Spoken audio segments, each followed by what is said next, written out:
Buenas tardes, voy a explicarles los temas vistos durante décimo y lo que va de 11 de física. Empezamos con los sistemas de medición, el sistema inglés, también llamado sistema imperial, y el sistema internacional, también llamado sistema métrico decimal, el cual fue instaurado en 1960.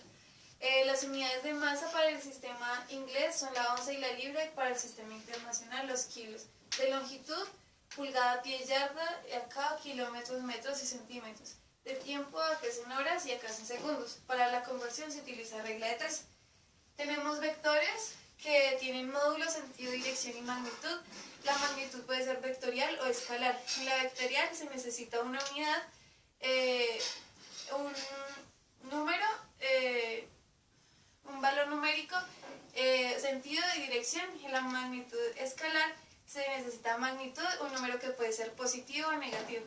Un ejemplo acá es la velocidad y acá es el tiempo. Tiene componentes rectangulares y se pueden sumar los vectores. En cinemática tenemos el movimiento rectilíneo, que se divide en dos: movimiento rectilíneo uniforme, cuya velocidad es constante y su aceleración es igual a 0. Tenemos las gráficas de distancia versus tiempo y velocidad versus tiempo. Acá están las ecuaciones. Tenemos movimiento rectilíneo uniformemente variado, cuya velocidad varía debido a que su rapidez también lo hace. Tenemos las gráficas de velocidad versus tiempo, distancia versus tiempo, aceleración versus tiempo y sus ecuaciones. Tenemos el movimiento circular, tenemos el movimiento circular uniforme, en el cual un móvil describe una trayectoria circular cuya rapidez es constante.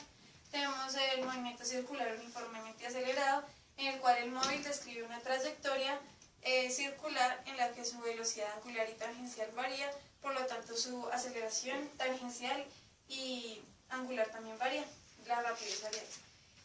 Elementos básicos de estos dos movimientos son el eje de giro, el arco, el periodo, y acá están las gráficas y las ecuaciones de los dos movimientos. Tenemos el movimiento parabólico, que describe una parábola y corresponde al movimiento ideal de un proyectil. Su aceleración es la gravedad, y acá está la gráfica y las ecuaciones para el eje X, y acá están las para el eje Y. Tenemos fuerza elástica, que es la fuerza que opone a un objeto a ser deformado. Está la ley de Hooke. Tenemos la fuerza centrífuga, que va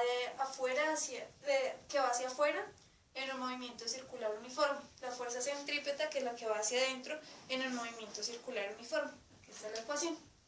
Tenemos gravitación universal, que dice que todo cuerpo situado cerca de la Tierra interactúa con ella. Tenemos la ley de gravitación universal de Isaac Newton, que aquí está la fórmula, en la que M1 y M2 son la masa gravitacional, R es la distancia entre los objetos, y G es la constante de Cavendish, que es igual a 6,67 por 10 a la menos 11, y acá están las unidades en las que se mide. Tenemos las leyes de Kepler, que son las que justifican el modelo heliocéntrico, en el que se dice que el Sol está en el centro del universo y la Tierra y los demás planetas y astros giran alrededor de él.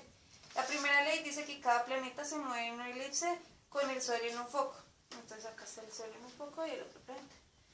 En la segunda ley dice que una recta desde el Sol a un planeta barre áreas iguales en tiempos iguales. Aquí está el área 1, la distancia 1, área 2, distancia 2. La tercera ley dice que el cuadrado del periodo de un planeta es proporcional al cubo de la longitud del semieje mayor. Aquí está la ecuación y el dibujo. Tenemos energía, que se simboliza con la letra E, que puede ser potencial o cinética. La potencial tiene que ver con la altura y la cinética tiene que ver con la velocidad. Aquí está la ecuación. El trabajo se simboliza con la letra W, se mide en joules, y acá están las ecuaciones. La potencia se simboliza con la letra P, se mide en voltios o watt, y acá está la ecuación. Bueno, entonces continuamos con la estructura de grado 11. Entonces, péndulo simple, tiene una cuerda que es la tensión, tiene fuerza gravitacional, que es el peso, tiene periodo, es un movimiento oscilatorio, un movimiento armónico simple. Vimos la electrostática, que inició en la época de Tales de Mileto, con el electroscopio, que detecta las cargas de un objeto. Vemos el campo eléctrico, que es una carga eléctrica que ejerce influencia sobre el espacio. Hay cargas positivas, que son los protones, y cargas negativas, que son los electrones. La forma de generar cargas es por fricción o por inducción eléctrica. Aquí las cargas, la positiva va hacia afuera, la negativa hacia adentro. Y acá es un campo eléctrico. La ley de Coulomb, que suma las cargas, entonces acá está la interacción de la carga 1 sobre la carga 2 y acá la de la carga 2 sobre la carga 1. Acá está la ecuación. K es una constante de campo eléctrico que es igual a 9 por 10 a la 9.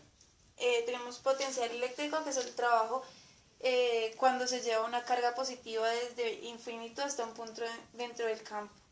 Entonces acá está la ecuación. Acá tenemos la ecuación de diferencia de potencial. Esto se mide en kilovoltios, voltios y microvoltios. Tenemos las cargas eléctricas en movimiento. Acá tenemos un circuito.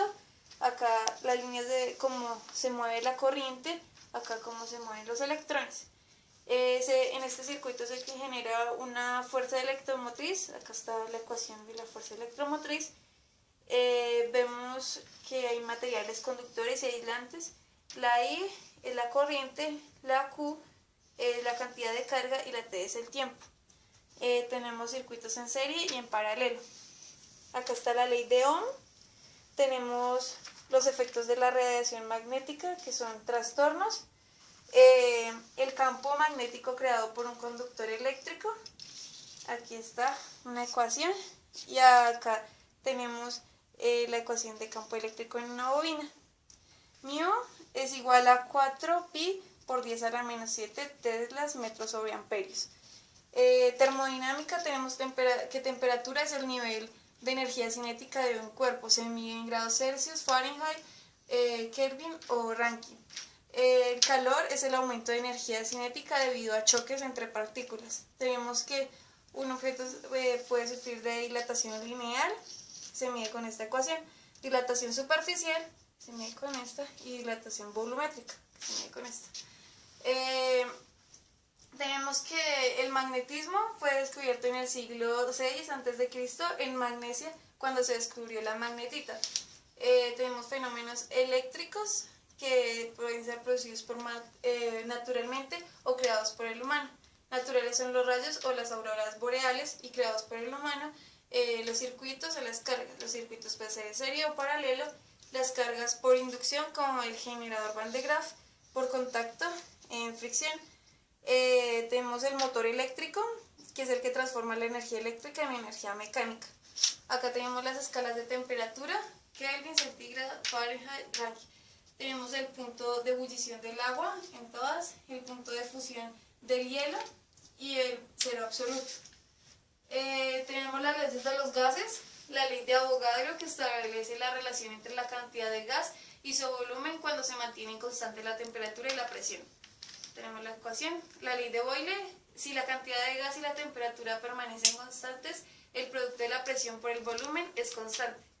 La ley de Charles, que dice que a presión constante el volumen de un gas aumenta con la temperatura. Acá está. La ley de Gay-Lussac, que establece la relación entre la temperatura y la presión de un gas cuando el volumen es constante.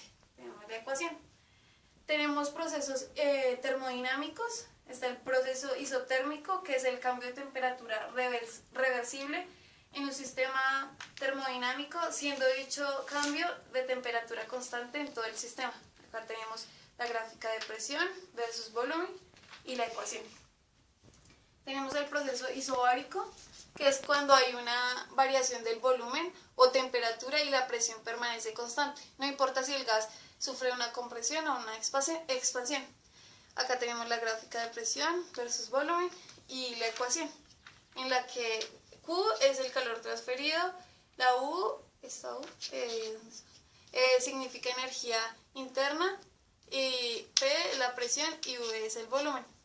El proceso isocórico es el proceso en el cual el volumen permanece constante y no se realiza trabajo presión-volumen. esta es la gráfica presión versus volumen y acá está la ecuación.